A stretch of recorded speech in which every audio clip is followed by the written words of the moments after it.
Assalamualaikum Selamat pagi. warahmatullahi wabarakatuh. Waalaikumsalam warahmatullahi wabarakatuh. Baik, terima kasih atas kehadirannya teman-teman semuanya. Semoga dalam kondisi sehat, semoga dalam kondisi baik-baik saja meskipun di tengah pandemi. Sebelum memulai kegiatan pagi ini, kegiatan belajar, saya persilahkan Ketua Kelas Naam untuk memimpin doa. Silahkan. Ya. Assalamualaikum warahmatullahi wabarakatuh. Jos, sehat-sehat saja kan? Sehat-sehat, Pak. Alhamdulillah. Baik, saya rasa juga semua dalam kondisi baik-baik saja. Mudah-mudahan tetap menjaga protokol kesehatannya. Jika keluar rumah, patuhi semua protokol-protokol tentang kesehatan. Nah, untuk pelajaran kali ini kita akan membahas tentang TypeSat. Ini pertemuan pertama kita ya. Ini pertemuan pertama kita. Nah, untuk repetisi pertemuan kemarin kita sudah belajar tentang anatomi kamera. Masih ingat ya pelajaran yang kemarin? Nah, Masih, untuk grup, Pak. ya, terima kasih. Nah, semuanya masih semangat belajar. Terima kasih. Di grup WA juga sudah saya informasikan kegiatan-kegiatan kita sebelumnya. Saya rasa kita juga tidak harus memperlihatkan grup WA-nya ya. Nah, untuk pelajaran kali ini kita mulai saja. Saya mohon izin share screen.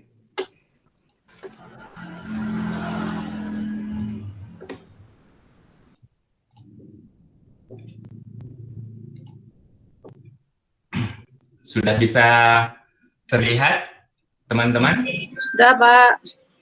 Baik, saya mulai materi kita untuk pagi hari ini, yaitu tentang jenis-jenis type of sat. Sebelum saya mulai, mari teman-teman semuanya untuk fokus memperhatikan.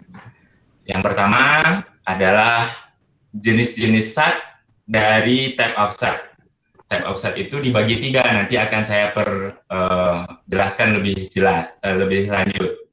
Nah, ini kompetensi dasar yang harus Ananda semuanya raih ya dalam kegiatan belajar kita kali ini, yaitu menjelaskan cara pengambilan gambar melalui jarak dan ukuran gambar. Kemudian melakukan teknik, ingat baik-baik, ini kita belajarnya teknik pengambilan gambar melalui jarak dan ukuran gambar. Nah, untuk yang IPK-nya, ini Ananda, untuk pengetahuan, Ananda harus bisa merinci cara pengambilan gambar. Nah, untuk yang keterampilan, Ananda diminta untuk melakukan teknik pengambilan gambar. Jadi nanti kita ada prakteknya. Kemudian menunjukkan teknik pengambilan gambar. Ada juga presentasinya. Mohon persiapkan diri ya. Nah, ini tujuan pembelajaran kita. Bapak rasa Ananda juga sudah bisa membaca dengan jelas yang tertulis di monitor Ananda masing-masing. Tetapi intinya, kalimat terakhir, secara mandiri dan benar, secara mandiri, santun, dan benar. Ini yang harus kita penuhi juga. Jadi, bukan hanya sekedar pintar, bukan hanya sekedar terampil, tetapi sikapnya juga harus mumpuni, harus baik bersikapnya. Nah, ini TypeSat.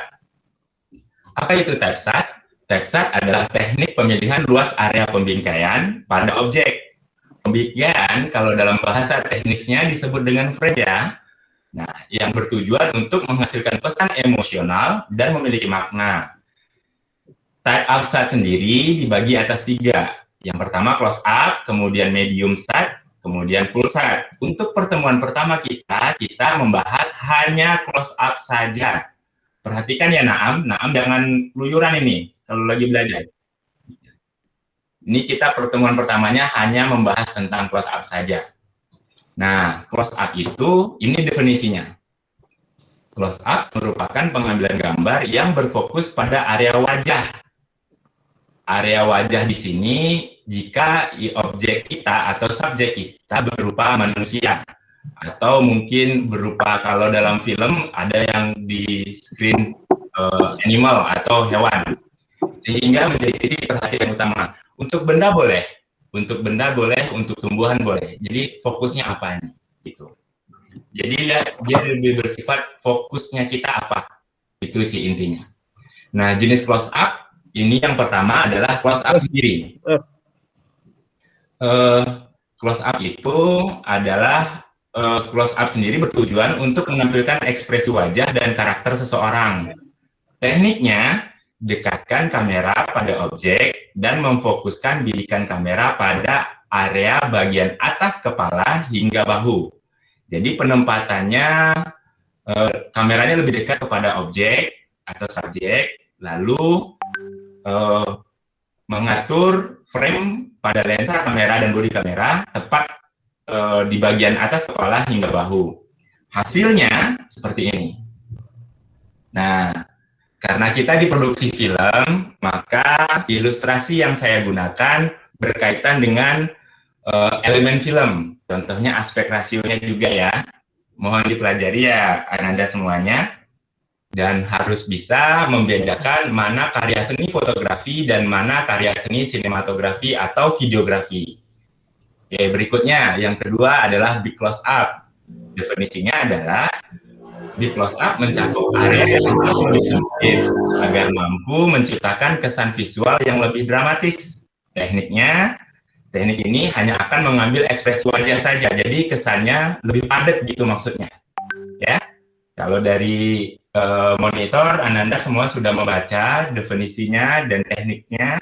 Nah, kalau secara teknis di lain kesempatan, semoga pandemi ini segera usai, kita bisa langsung praktikum tentang bagaimana sih cara membuat atau melakukan teknik pengambilan gambar yang ada di pelajaran kita. Nah, ini dia. Ini adalah hasil. Ini adalah hasil dari teknik pengambilan gambar yang disebut dengan big close up. Oke, sudah bisa ya? Ada sedikit perbedaan ya. Kalau dari close up, dia sampai bahu. Kalau close up, itu batasnya di leher ya, leher atau di bawah dagu sedikit. Dan bagian kepala agak dipotong sedikit, agak di-cut sedikit. Nah, berikutnya yang terakhir adalah extreme close up. Definisinya, cakupan area frame khusus berfokus pada beberapa bagian wajah objek, seperti alis, mata, hidung, ataupun bibir. Tekniknya, posisikan kamera pada jarak yang sangat dekat dengan objek. Gunakan lensa fix atau lensa makro untuk menghasilkan detail yang lebih jelas. Nah, untuk teknik, ini berkaitan dengan lensa fix atau lensa makro. Ini sebenarnya saya rekomendasi, tetapi ketersediaan kita juga terbatas. Namun, Ananda semuanya bisa mempelajari hanya dengan menggunakan kamera handphone yang Ananda miliki. Coba-coba saja. Kalau misalkan Ananda ingin bermain di extreme close up, objeknya mungkin bisa seperti serangga, ada semut di lantai, bisa nggak dapat itu? Kalau misalkan semutnya bisa Ananda foto secara detail dengan menggunakan kamera handphone, artinya kamera handphone Ananda mumpuni untuk dioperasikan dalam penggunaan extreme close up. Nah, ini hasilnya. Ini hasilnya. Ini hasilnya lebih cenderung ke mana tadi? Ke alis, ke mata, kemudian ke hidung, atau bagian atas hidung. Fotonya Bu Enda itu. Ya, Bu Enda ini ya. Wah. Iya, Enda Pak. Memang kayak gini ya. Just ya, cantik ya. Kalau kerja Pak lagi belum masak begitu wajahnya. Ya, siap. Baik, ini kesalahan yang kita lanjutkan ya Jos ya. Jangan ketawa-ketawa terus nih. Ya nih Jos nih bercanda aja nih. Bercanda aja sih. Nanti kita bercandanya, oke Jos? Baik, ini kesalahan yang sering terjadi dengan teknik close up. Sebenarnya kesalahan ini tidak hanya pada teknik close up saja, tetapi lebih kepada ketika kita menjadi operator kamera atau menjadi fotografer, katakanlah seperti itu. Nah, operator kamera kurang tenang. Ini biasanya kayak kerjaannya Naam nih. Naam tuh gerusak-gerusuk banget. Ini kurang tenang. Jadi hasil gambarnya tuh sering goyang gitu, shaking. Nah, tidak tepat dalam pengaturan setting atau segitiga exposure. Kemudian lensa tidak fokus. Ini seperti Enda. Ya, lensanya tidak fokus, makanya dia pakai kacamata. Itu kira-kira. Nah, tidak. Kalau close up itu harus pakai tripod apa? Pakai tripod Pak, selalu. Gimana Jos? kalau pakai close up gitu Pak, teknik close up harus selalu pakai tripod Pak. Ya, usahakan kalau tadi saya ulangi lagi ya, Jos ya. Iya Pak. Kegiatan kita, pembelajaran kita berkaitan dengan film atau pengkaryaan sinematografi, bukan fotografi. Kalau di sinematografi, segala unsur penggunaan kerja kamera itu selalu ada alat bantu atau alat bantu kerja kamera, seperti tripod, seperti mungkin pakai apa ya, segala sesuatu yang bisa menenangkan lah, gitu ya. Direkomendasi pakai tripod ya, Jos ya. Siap Pak, terima kasih Pak Oke. penjelasannya. Ya. Yes. Gimana, Am? Kalau malas pakai tripod, ya kalau malas menggunakan tripod, maka cari tempat yang kira-kira bisa membuat kamera kita dalam posisi steady atau dalam posisi kokoh, tenang. Gitu ya. Oke, kita lanjutkan. Baik, satu lagi. Nanti saya ada kuis. Framing tidak mematuhi kaidah sepertiga dalam fotografi atau rule of third. Ini pelajarannya sudah dipelajari sebelumnya ya, rule of third, pasti tahu. Oke, nah ini adalah video di mana Ananda semuanya bisa mengulang materi pelajaran yang pernah saya berikan. Saya langsung aja ke materi ya. Suaranya nggak ada Pak. Pak, nggak bersuara, Pak. Ya, sebentar ya. Teman-teman semuanya bisa belajar lebih detail tentang penggunaan lensa dan tentang merekayasa atau membangun dengan TAPSAT. Ini, nah berikutnya, maaf, saya putus saja. Nah, untuk video pembelajaran baik bahan ajaran ini, atau video-video tadi bisa Anda lihat di YouTube, ya, di YouTube saya. Nah, tugasnya buatlah karya video dengan menurutkan unsur close up ya. Ini saya tertinggal tulisannya, mengisi form pada tugas pada Google Classroom. Kemudian menyajikan. Nanti di pertemuan berikutnya setiap kelompok diharapkan menyajikan dan menjelaskan proses dan hasil kerja ya. Nah, penilaiannya ada 2 di sini dengan saya, ada keterampilan dan ada pengetahuan. Lalu sikapnya di mana? Sikapnya sudah terintegrasi dengan penilaian pengetahuan ya. Baik, presentasi hari ini saya tutup. Terima kasih.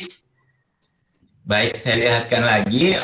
Buat teman-teman, nanti jangan lupa ya di Google Classroom-nya. Di sini juga ada materi penjelasan tadi. Kemudian ada link YouTube-nya juga ya teman-teman. Nah, di link YouTube ini kalian bisa mengulang kembali materi pembelajaran yang sudah saya sampaikan untuk pertemuan kali ini. Nah, untuk pelajaran berikutnya, Ananda bisa semuanya melihat informasi yang ada di akun YouTube saya. Di sini ada banyak pengkaryaan tentang film pendek, ada pengkaryaan tentang dokumenter, ada pengkaryaan tentang feature, program TV, banyak ya. Soalnya nanti teman-teman semuanya harus mampu melakukan pengkaryaan mandiri. Ingat baik-baik. Siapa lagi subscribe? Sekalipun dua-duanya memiliki unsur seni, tetapi cara menyampaikannya, informasinya pasti berbeda. Pasti berbeda. Oke? Baik, terima kasih. Saya rasa cukup. Mari kita buka forum tanya-jawab. Nah, untuk pengamatan, Ananda semuanya bisa melakukan pengamatan melalui video atau film-film Korea yang Anda senangi. Saya suka drakor, Pak. Iya, drakor. Iya, benar. Suka. Saya suka Lee Min Ho, Pak. Lee Min Ho. Lee Min Ho, baik, terima kasih. Nah, itu saja penyampaian materi dari saya. Saya rasa cukup. Terima kasih. Selalu aktif, belajar, selalu cek WA kita, grup WA kita, kemudian Google Classroom kita juga, karena di sana akan saya lampirkan materi, juga tugas harian dari Ananda semuanya. Terima kasih untuk kegiatan hari ini. Tidak? Saya pengamat, Pak, di sini. Pengamat. Oh, pengamat. Maaf ya. Aduh, ada orang dinas pendidikan ternyata di sini. Maaf. Lagi di supervisi ya, Pak. Oh iya, terima kasih. Oke, saya rasa cukup. Bapak Guru. Iya, terima kasih, Jos. Ya, tetap jaga kesehatan, tetap jaga kondisi fisik. Ya, belajar yang giat walaupun di masa pandemi. Mudah-mudahan pandeminya segera berakhir. Kita bisa ketemu, ya. kita bisa ketemu lagi di kelas. Oke? Ya. Dan jangan lupa, ilmu pengetahuan dan keterampilan harus setara. Di dalam dunia broadcasting dan film, ilmu pengetahuan dan keterampilan harus setara. Kalau bisa, selalu menggunakan kamera handphone untuk melakukan praktek. Oke? Terima kasih. Sebelum saya tutup, silakan dipimpin doa penutup oleh Mas Naam. Silakan. Assalamualaikum warahmatullahi wabarakatuh. Waalaikumsalam warahmatullahi wabarakatuh. Terima kasih.